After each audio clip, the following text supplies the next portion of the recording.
How many cars can I beat the stock tune Audi R8 LMS with when I tune them up? The answer is 10 Forza GT cars I can beat the stock tune, my stock tune. Question is how much time do I gain if I actually tune the Audi? In this video, we're going to find out. Stay tuned.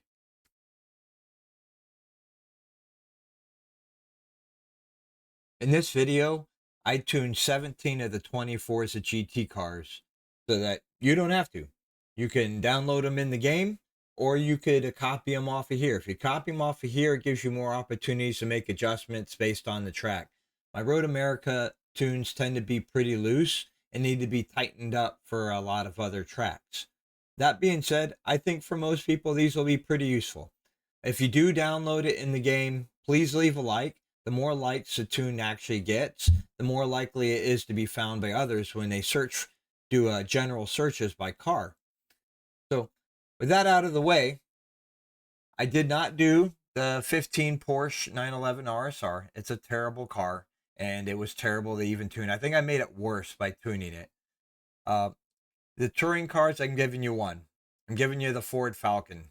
I didn't even expect much of that, but I tried tuning the other two, and I wasn't getting anything out of them, really. I was surprised I got anything out of the Ford Falcon. Of the three cars, it's the one to really choose. It's much better than the other three. Moving on, what I did with this video, they are in ranked order. I'm going to timestamp them. You can move around. Yes, it does give away what the top cars are on Road America. However, I felt for ease of getting around, if you want to see, have the full lap, and then after the lap for the car, all it is you do the tune. So I got about 3 seconds. You'll have to pause frame it at each point to copy the tune. Shouldn't be that difficult. I wanted to make sure it was relatively easy to pause it on each page of the tune so that you could copy it into your own. With all that, at the very end, I'll do a show of the rankings all together. And this is a relatively simple video. I do commentary on each of the laps, not for the whole lap, but from the start, talk about each of the cars. So if you want to listen to it, feel free. If you don't want to, just skip to the end of the lap and you can find the time and the tune in each place. So with that, I hope you enjoy the video. I hope you enjoy the tunes, and I hope you get something out of this. Cheers. All right, for our first surprise on this list, the Chevy Corvette C7R was the slowest of all the cars. That being said, I was a bit disappointed. It really just kind of lacks top end. This is a great handling car, and it's fun to drive. I don't really believe it's the worst of the 17 cars I tuned. It barely got beat out by the next car, which I'll talk about, but I could definitely do much more consistent laps than, say, with a V8 supercar with this car. I mean, I could regularly get into the low 205s with just a little bit of practice, whereas with the V8 supercar, I would struggle to get consistent laps out of that. That being said, it's a very solid car, but it is last on our list, and I probably wouldn't recommend it for Road America, but for tighter handling tracks, it'll still be down and a little underpowered, but not to the degree it is here.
I was tempted to not even do the V8 supercars, but if I was going to do one, it was going to be the Ford Falcon. These cars, even tuned, are a bit of a challenge to drive, and on top of that, they're really just not that fast. Maybe at some of the faster tracks, like Road America, Indy, Le Mans, you can get away with running these cars, but the other two were just so slow through the corners. The Ford Falcon was more stable and quicker to turn. I was consistently running 206s, maybe high 205s, and I really didn't think I'd get that good a time on this car. That being said, yeah, it beat out the Chevy C7R, or the Corvette C7R. Not by much though, as you'll see the actual time by the end here. It's a real handful, and I don't really recommend driving this or any of the V8 supercars, but if you have to drive one, the Ford Falcon is the one. With a little bit of practice, you might be able to get the high 204s with this, but it's really just not going to be competitive.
The 17 Porsche 911 RSR. I know a lot of people love this car, and this is the second surprise of this list. This was, of the cars I tested, I just could not get that much out of this car, and I could not figure out why. I was really taking all the corners as fast as I could expect to. It takes a lot of the corners flat, and I was getting good top speed down the end of the straightaway. So I couldn't quite figure out where I was losing the time. It might be that I'm just not really a Porsche driver, and I don't manage to hustle it through I would say hustle it through the slower corners as much as one may like. That's the only thing I can really think of, because really I just kept coming up down on time with this car, and I couldn't quite figure out why. I tried going lower aero, but then it just became really unstable. And it's already got good top end. That being said, it's still a good car, and you're probably going to perform a lot better at circuits where the tighter handling circuits than it will here. So I can still recommend it. And it might be I'm just not that good a Porsche driver.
the Lamborghini Essenza SCV12. I was really surprised to get the time I got here. This car is really a track car that they reduced in horsepower to try to bring it into the Forza GT class. They really would have been better off just going, I think they had the Lamborghini Super Trofeo in Forza Horizon 5. That would have been a much better car than this. I can't remember if they do or not, but yeah, I would have rather seen that car here than this.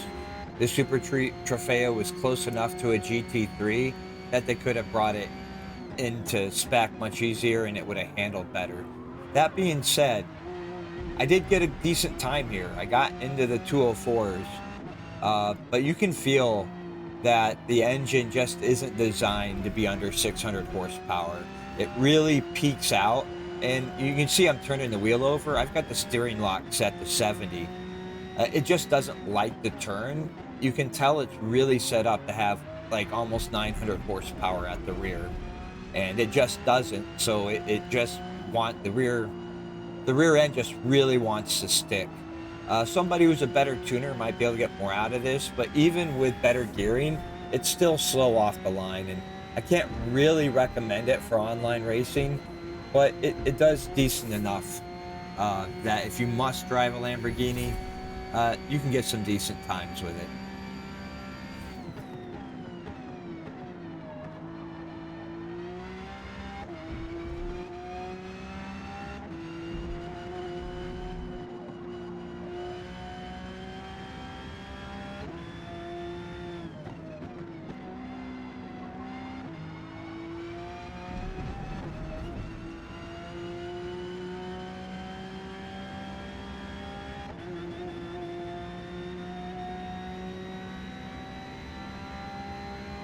One more. Finish strong.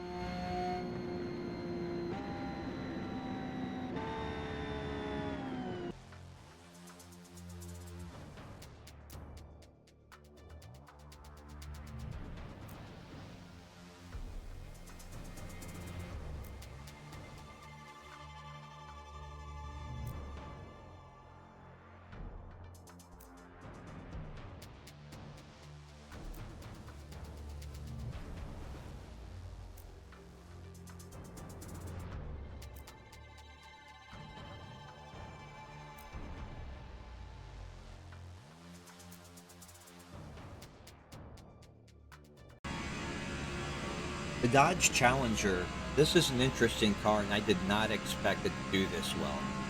It really is kind of down a little on speed.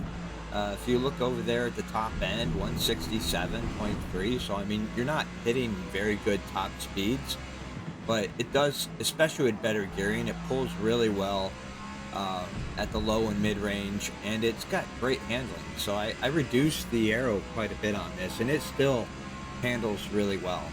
So, I mean, I wouldn't use it here at Road America, but you might find uses for it at other tracks where you could take advantage of some of that extra downforce you can put on this car.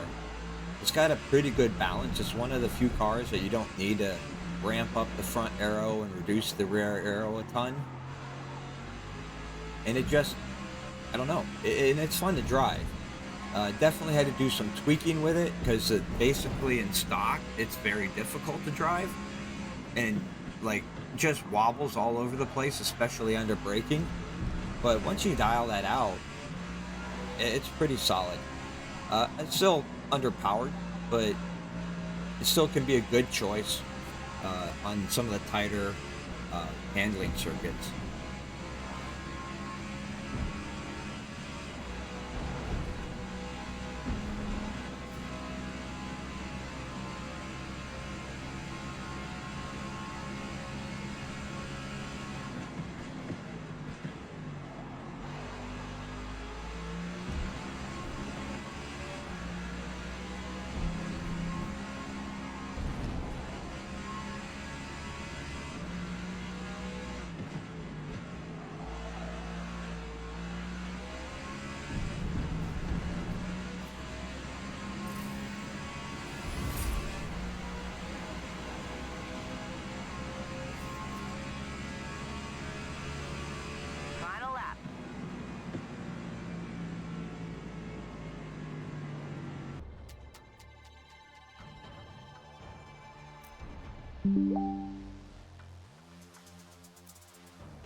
Three more. Bentley Continental GT3.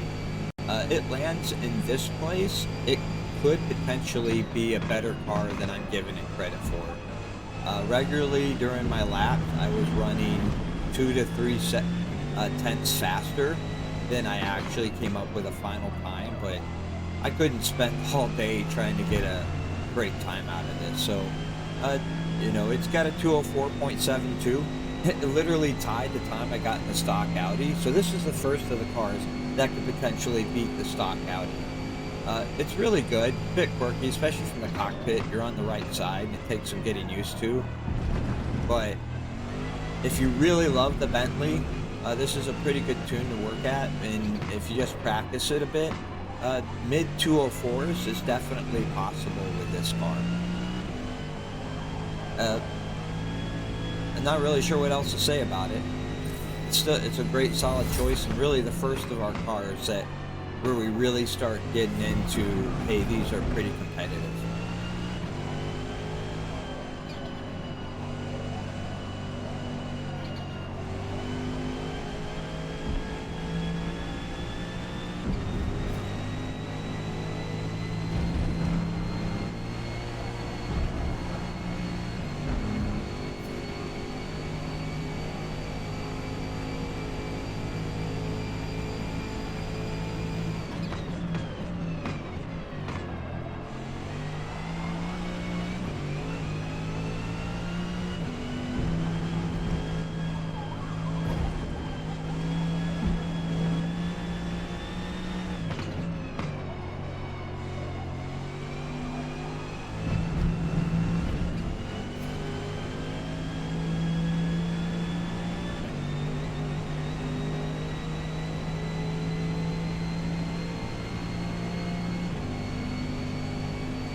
'18 Porsche 911 GT3. This car really surprised me. I was not expecting it to actually do as well as it did. The first time I tried to experiment with it at Road America, I couldn't even break into the 205. Really, it took quite a bit of work, some with suspension geometry to work out some of the quirks of the car. But once I did, it really kind of came alive. It's unlike the 17 RSR. It's an actual rear-engine Porsche, so it feels like it. And it took a bit to dial it in to where it felt safe to drive and I could really push it. That being said, even though it still feels like it retains the characteristics of a Porsche, it doesn't have the massive understeer of the stock version, and it's really quite fast here. The only disadvantage, I'd say, taking it to other tracks, is I really kind of maxed the aero out with the aero balance on this. You might struggle to find, it might do well at other tracks, but you might struggle to find time through tuning at other tracks, just because of how much aero I already have locked into it. But if you really like Porsches, I was really surprised. This beat out the RSR here at Road America. I feel it could do pretty well in the right hands at other tracks as well.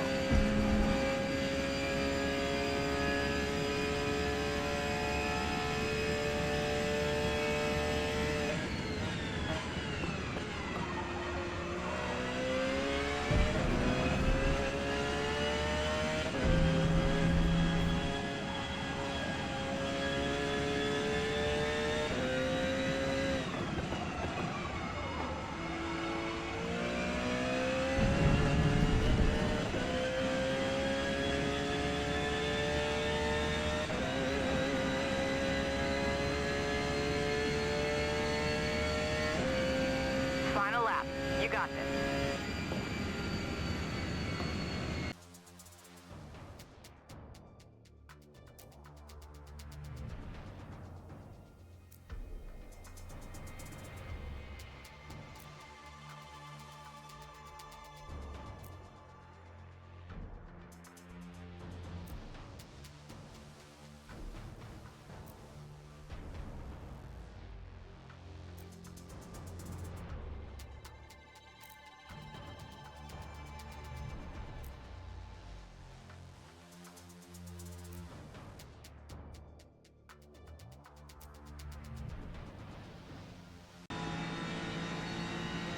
Aston Martin Vantage V12 GT3. If you watched my tuning guide video, you know this was the car I did my base tune on. As I came back here to Road America, I actually gave it a little time and made some adjustments to it just to make it a little bit better and more comfortable car to drive. That being said, it is still one of the, of the intermediate difficulty cars, one of the harder ones to drive. But I was able to pull out some more consistency and more lap time out of this car. It's really surprising. This 206.9 was what it did in stock, and I was able to coax a 204.6, so 2.3 second lap improvement. It's of the cars that are kind of towards the underpowered side, it's a pretty good car to drive. I don't know if you're going to get a whole lot better than a 204.6, like say the Bentley definitely has the potential to, but I think you can definitely surprise some people with this car if you show up with it and have it tuned out. I would definitely recommend though, taking this tune, copying it instead of downloading it so you can make adjustments for other tracks. But other than that, enjoy.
The Chevy Corvette C8R.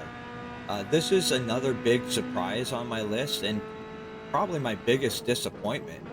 I love this car in the stock tune, but tuning it to get lap time really became difficult. It's got a few issues. One of them being the rev limiter.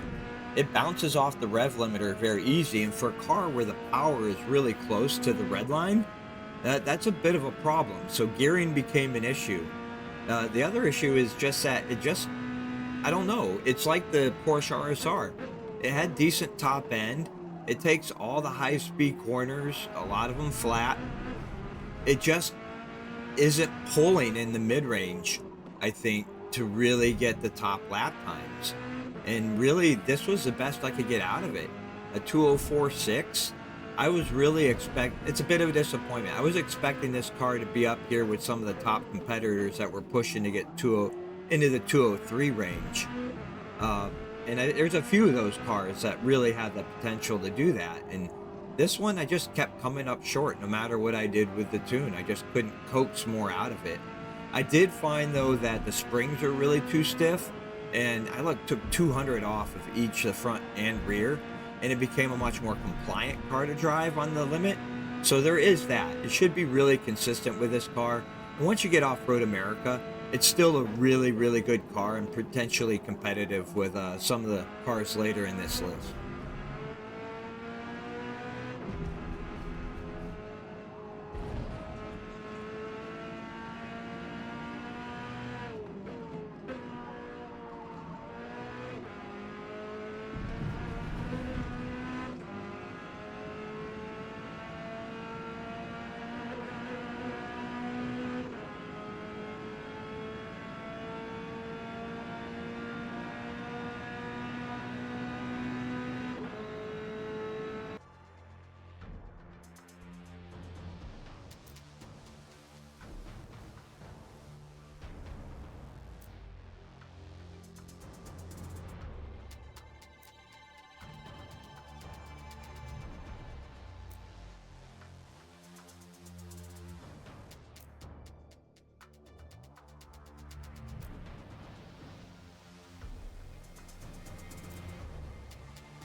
The BMW M6 GTLM, not to be confused with the BMW M8 GTE.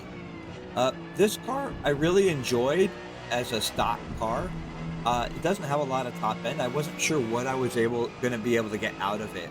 So I was pleasantly surprised that I was able to get into the 204s, much less place where it has on this list. Again, the top end isn't the greatest, but it's good enough, and it really smooth through the corners, and you feel like you can push it just like the stock version. And I really just kind of stuck with that. I didn't go too stiff on the ARBs. It's a fun car to drive, and I think you might catch some people off guard if you come out with this car. It is still a little on the underpowered side, and the M8 is a better choice than this car. Both cars are really beginner friendly. But there's just something, I don't know what to say, but something I really like about this car over the M8. And I haven't really quite figured out what it is, but it is fun to drive. So I would definitely recommend this. Maybe if you're not going for the meta, but definitely recommend it if you're, just wanting to improve and get better and make consistent laps. This is a good car to do that in. And it's much faster than the original too.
The Ferrari 488 Challenge did really well here at Road America. Shocker.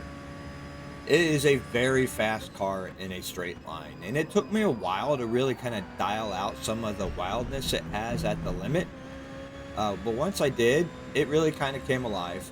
It's still not doesn't have the grip of the other like GT3, GTE cars. So I mean, I can't really recommend it outside of Road America or Le Mans. It was a bit fun to drive, I'll give you that, and it's got a rocket launch. But please do not drive this car, say at Laguna Seca, or other the tighter harder, high downforce type tracks. It might be fun to get those 5 to 6 spots at the start, but you really just become a roadblock for the cars that are going to be much faster through the corners. You can see watching this lap, I have to lift a lot with this car.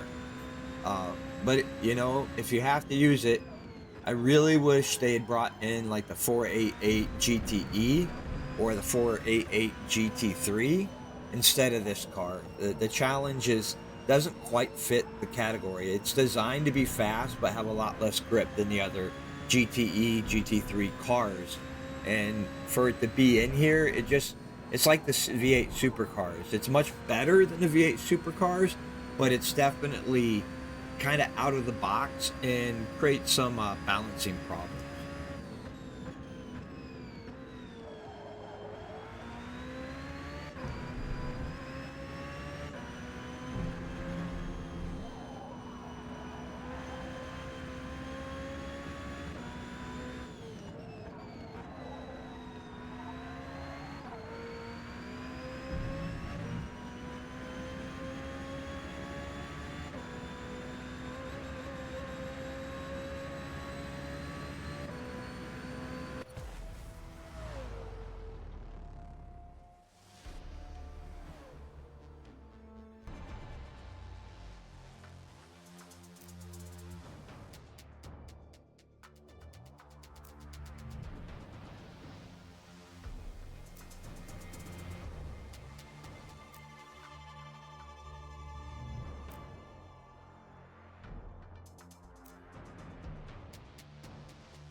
Now we're really starting to get into what I would consider the meta cars, especially here at Road America.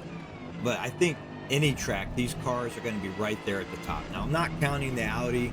If you discount the Audis, these cars are all really close, and all of them are capable of a 203.9 or 203.8 here. I didn't quite get it with all of them, and I definitely had the Deltas for it, but I keep coming up short. That being said, the M8 here, I definitely recommend it. It's got great top speed, great pull, mid-range acceleration pull, and it handles really well. Goes over the corner. It's beginner friendly. Did a little bit of tweaking on the gearing, but other than that, it didn't take a whole lot to get this car into a range where it was really pretty good. Like I said, I would have the Deltas for a 203.9. And I just kind of came up a little short each time.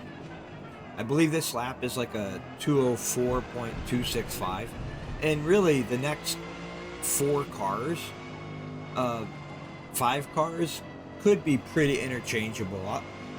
Except for the Acura. Acura's got its issue I'll talk about when I get to this car. But if you're talking the Dodge Viper, the BMW M8, Ford GTLM, maybe the KTM Crossbow, they're all going to be pretty similar in range of capability.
Ford GTLM.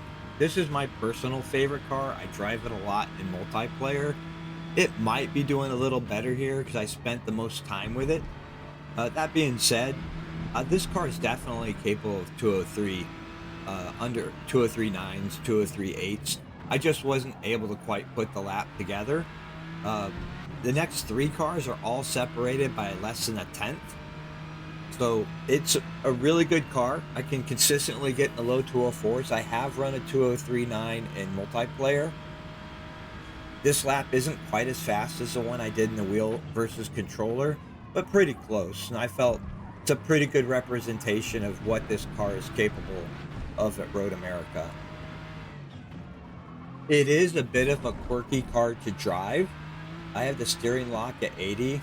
It does have a tendency to, at high speeds, to really follow the nose. And then on low speed corners, you have to really give it turning angle to get that buttress in the back to swing around. But once you do, it does swing around usually quite cleanly. It's a fun car to drive. It's a bit quirky. Not everyone's going to like it. But it's definitely competitive, I would say, with the meta cars outside of the Audi.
The ACura NSX GT3.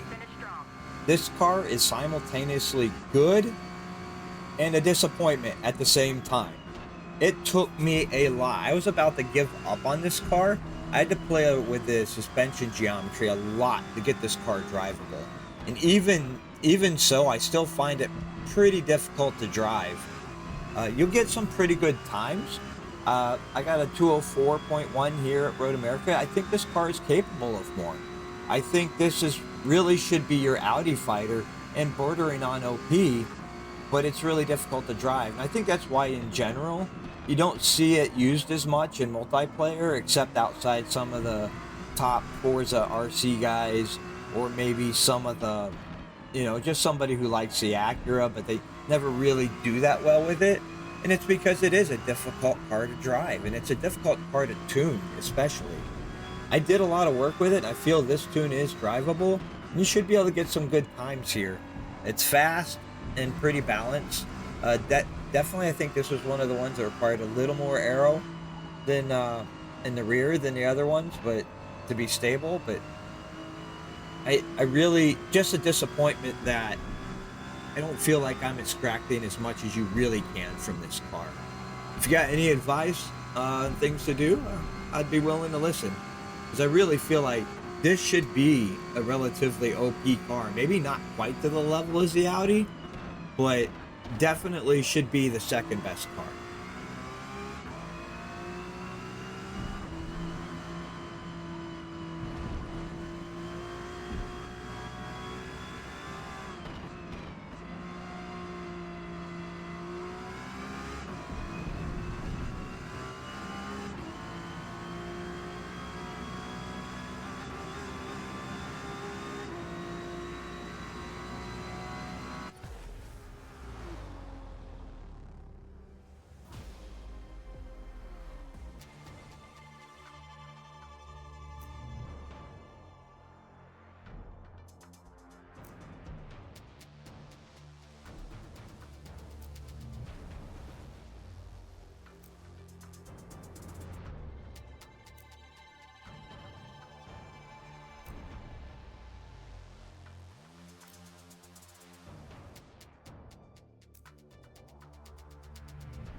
KTM Crossbow GT4. This is the biggest surprise of this list. From zero to podium. This car was horrible in the tuning, or not the tuning guide, but the stock spec. I think second to worst time, and it was just so difficult to get much out of it. It was easy to drive, but so much understeer. This is an updated version of my tune from an earlier video, so if you have that tune, I recommend updating that to this. It definitely performs even better. It's not as easy to drive. It's a little, especially in the tight corners, it can tend to be a little squirrely with a short wheelbase, but I really feel like it brings out the character of the KTM. It still at high speeds has understeer that can, steer you off the track if you're not careful. But it really performs so much better. And I really think I could have gotten a 203 if I spent enough time with this. Into the 203s. It's a really good car. And quite surprising. So if you enjoyed the version of this tune from the other video, definitely upgrade it here. I feel like it really brings out a bit more potential in the car.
Number 2 on our list, the Dodge Viper GTS-R, is really going to come as no surprise to anybody who's been in multiplayer quite a bit. This is a really popular car, and for good reason. I'm not going to say that it's better than the BMW M8, the KTM Crossbow, or the Ford GTLM, but it is the one car I've managed to break into the 203s with, 203.9 here. It's a really good car. You have to keep in mind the gearing of the car. And once I fixed that and then made adjustments to it, it's really nimble through the small corners. It's got great handling and really good top end. It's just a solid car all the way around. It's hard to really niggle with it. It's easy to control, almost at the beginner friendly level that the M8 is. I mean, you really can't go wrong with the Dodge Viper. It's definitely, I would say, yeah, it probably is the second best car of the Forza GT class right now. But not by a huge margin over the previous 3 cars. I think the previous 3 cars can get pretty close to it in general. The real question is how close did the Dodge Viper get to the Audi? And that's what we answer next.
And for the moment, you've all been dreading the dreaded Last lap. Audi Let's go. R8 LMS.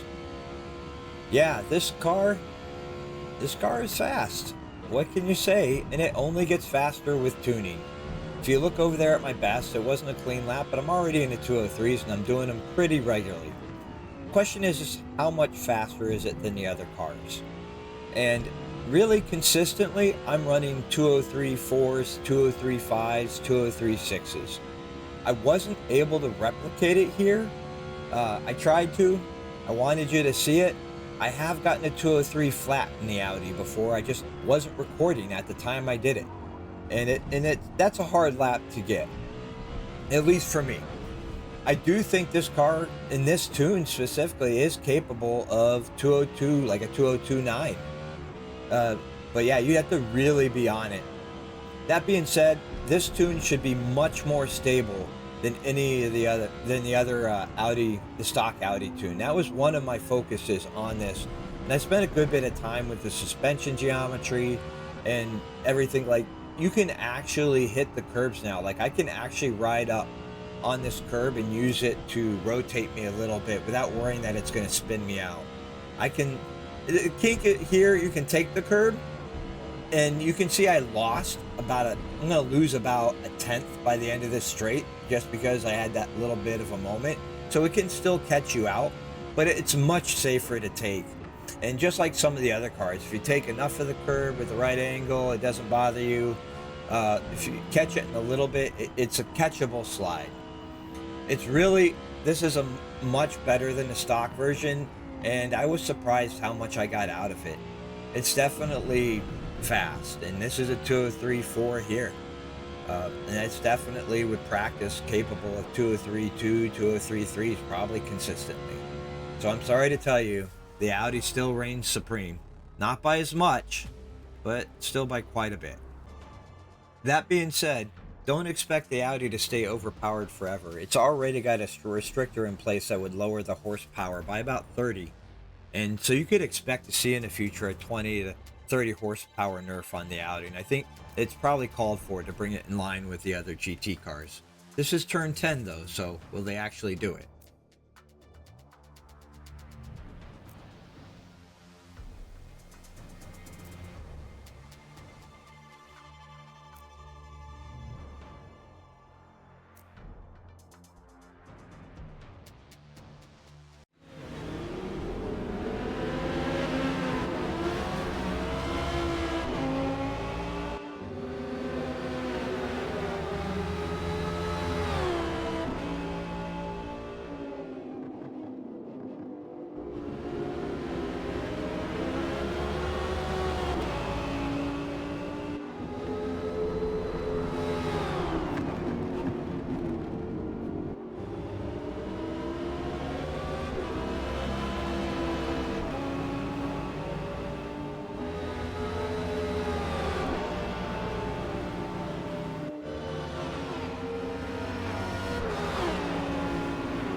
If you made it this far, thank you for watching. This is what I could do with the car, so it is not the final determination on what cars are best or not. But definitely you can see they're all pretty close, except for one exception. There's a few that could use a little bit of a buff, but definitely the Audi kind of needs to come back to earth. So they could take it down 30 horsepower, they can take it down 20 horsepower. They don't even need to change the game. All they need to do is change the build that's already in there. They already have the restrictor in place to be able to do so. But this was a Herculean task for me. I'm probably not going to do this every single car on a track again. So it's really going to come down to, okay, a track combo I'm working on. And if you have any, not recommendations, but requests, definitely leave them in the comments. And make sure if you see the subscribe button, feel free to subscribe, or don't if you don't want to, but I'd appreciate it. Leave a like, and have a good weekend or week.